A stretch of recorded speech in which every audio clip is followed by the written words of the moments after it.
Jane Austen. Pride and Prejudice. Chapter 12. In consequence of an agreement between the sisters, Elizabeth wrote the next morning to their mother, to beg that the carriage might be sent for them in the course of the day. But Mrs. Bennet, who had calculated on her daughters remaining at Netherfield till the following Tuesday, which would exactly finish Jane's week, could not bring herself to receive them with pleasure before. Her answer, therefore, was not propitious, at least not to Elizabeth's wishes, for she was impatient to get home. Mrs. Bennet sent them word that they could not possibly have the carriage before Tuesday, and in her postscript it was added, that if Mr. Bingley and his sister pressed them to stay longer, she could spare them very well. Against staying longer, however, Elizabeth was positively resolved, nor did she much expect it would be asked, and fearful, on the contrary, as being considered as intruding themselves needlessly long, she urged Jane to borrow Mr. Bingley's carriage immediately, and at length it was settled that their original design of leaving Netherfield that morning should be mentioned, and the request made. The communication excited many professions of concern, and enough was said of wishing them to stay at least till the following day to work on Jane, and till the morrow their going was deferred.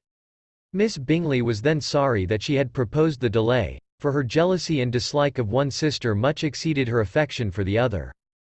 The master of the house heard with real sorrow that they were to go so soon, and repeatedly tried to persuade Miss Bennet that it would not be safe for her, that she was not enough recovered, but Jane was firm where she felt herself to be right. To Mr. Darcy it was welcome intelligence. Elizabeth had been at Netherfield long enough.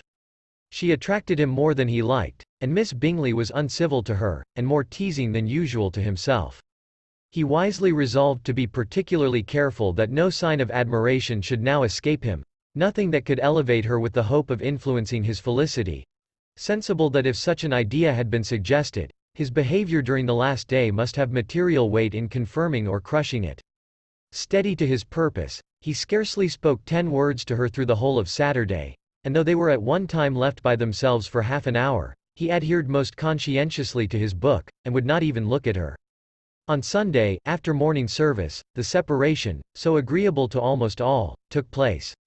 Miss Bingley's civility to Elizabeth increased at last very rapidly, as well as her affection for Jane, and when they parted, after assuring the latter of the pleasure it would always give her to see her either at Longbourn or Netherfield, and embracing her most tenderly, she even shook hands with the former.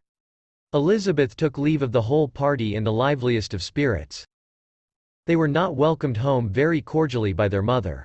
Mrs. Bennet wondered at their coming, and thought them very wrong to give so much trouble, and was sure Jane would have caught cold again. But their father, though very laconic in his expressions of pleasure, was really glad to see them. He had felt their importance in the family circle.